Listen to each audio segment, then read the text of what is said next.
একটি ফুটবল পেলেই খেলায় মেতে ওঠে যুদ্ধ বিধ্বস্ত ফিলিস্তিনের শিশুরা। যেন অন্য দুনিয়ায় হারিয়ে যায় তারা। সাময়িক সময়ের জন্য হলেও ভুলে থাকে মনের যত দুঃখ, কষ্ট, যন্ত্রণা। নেট দুনিয়ায় ঘুরে ফিরে এমন হাজারো ছবি এবং ভিডিও ফুটেজ। একদিন কিংবা আরেকটি মুহূর্ত বাঁচার অনিশ্চয়তায় থাকা ফিলিস্তিনি শিশুদের ফুটবল প্রীতি ফুটে ওঠে সেগুলোতে। এমন ফুটবল প্রেমী জাতির সুবাদে বিশ্বব্যাপী পরিচিতি পায় ইয়ারমুক স্টেডিয়াম।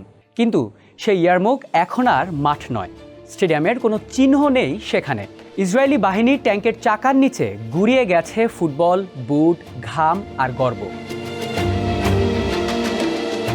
1976 সালে ইসাবেল পেরনের সরকারকে সরিয়ে দেয় আর্জেন্টিনার সামরিক বাহিনী। এক দশকব্যাপী চলা মার্কিন সমর্থিত সেই সামরিক অভ্যুত্থানে অন্তত 30,000 মানুষ গুম হয়। কিন্তু ফুটবলের আন্তর্জাতিক সংস্থা ফিফা সেটিকে মানবাধিকারের চরম লঙ্ঘন মনে না করে উল্টো তখন ঘোষণা দেয় যে আর্জেন্টিনা বিশ্বকাপ আয়োজনের জন্য সম্পূর্ণ প্রস্তুত। 1978 বিশ্বকাপ সফলভাবে আয়োজনের পর সেই স্বৈর শাসনের অন্যতম মুখ কার্লোস লাকোস থেকে ফিফার সহসভাপতিও বানায় ফুটবলের নিয়ন্ত্রক সংস্থাটি। এ যেন মানবাধিকার লঙ্ঘনের একরকম পুরস্কার দেয়া হয় সে ব্যক্তিকে। আর যখন গাজার ফুটবল মাঠ রক্তে রঞ্জিত, সেই একই নীরব ফিফা। বহুদিন ধরে ফুটবলকে যুদ্ধের অস্ত্র বানিয়ে রেখেছে ইসরায়েল। ফিলিস্তিনি ফুটবল অ্যাসোসিয়েশন সদস্যপদ পাওয়ার পরেও অবৈধ বসতিতে ক্লাব তৈরি করে ফিফার নিয়ম বারবার ভেঙেছে ইসরায়েল। ফিলিস্তিনের মাঠগুলোতে হামলা চালিয়ে ফুটবলকে করেছে ধ্বংস।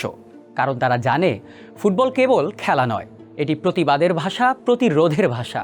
গাজা শহরে একমাত্র বেঁচে থাকা মাঠ আজ শরণার্থীদের আশ্রয়স্থল। বাচ্চারা সেদিকে তাকিয়ে হয়তো ভাবে একদিন আবারও খেলবো। তাদের হাতে হয়তো এখন আর বুট নেই, কিন্তু তাদের মনোবল পৃথিবীর শ্রেষ্ঠ খেলোয়াড়দেরও হার মানাতে পারে। 2017 সালে ফিফা বলেছিল আমরা রাজনীতি বা ধর্মের নিরপেক্ষ। অথচ ইউক্রেনে আগ্রাসনের কারণে 2022 সালের বিশ্বকাপ থেকে দ্রুতই বাদ দেওয়া হয়েছিল রাশিয়াকে। আর এইদিকে ইসরায়েলি হামলায় সম্পূর্ণ ধ্বংস হয়ে গেছে ফিলিস্তিনের গাজার ক্রীড়া অবকাঠামো। নিহত হয়েছেন 350 জনের বেশি ফিলিস্তিনি ফুটবলার। বিমান হামলায় নিহত হন ফিলিস্তিন অলিম্পিক দলের কোচ ও একসময়ের বিখ্যাত মিডফিল্ডার হানি আল মাজদার। গেল রমজানের প্রথম দিনে নিহত হন ক্যারিয়ারে 100-র বেশি গোল করা খান ইউনিসের ফুটবল কিংবদন্তি মোহাম্মদ বারাকাত।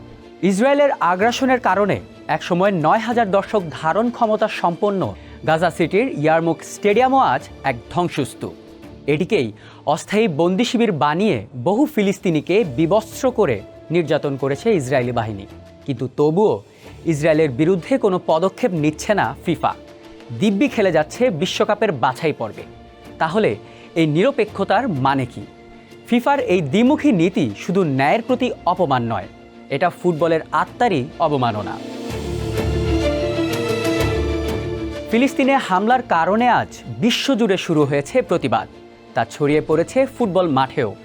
স্কটল্যান্ডের সেল্টিক ক্লাবের সমর্থকরা মাঠে ফিফা ইসরায়েলকে লাল কার্ড দেখাও ব্যানার নিয়ে আসছেন। গ্যালারিতেই ফিলিস্তিনের পতাকা উড়িয়ে সমর্থন জানাচ্ছেন তারা।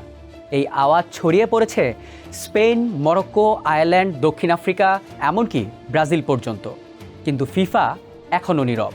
বিশ্বজুড়ে গ্যালারিতে পতাকায় স্লোগানে স্লোগানে ফুটবল প্রেমীরা জানান দিচ্ছেন ন্যায় বিচারের পক্ষে, মানবতার পক্ষে, ফিলিস্তিনের পক্ষে। সবাই বলছে যখন পুরো একটা জাতিকে ধ্বংস করে দেয়া হচ্ছে, তখন অন্তত ফুটবল নীরব থাকতে পারে না। ফিফা কি শুধু পশ্চিমা বিশ্বের জন্যই? তারা কি শুধু তখনই ন্যায়ের কথা বলে যখন তা তার সুবিধায় আসে? নাকি ফুটবল আসলেই for the game, for the world? এসব প্রশ্নের উত্তর দিতে পারবে কি ফুটবলের সর্বোচ্চ নিয়ন্ত্রক সংস্থা ফিফা?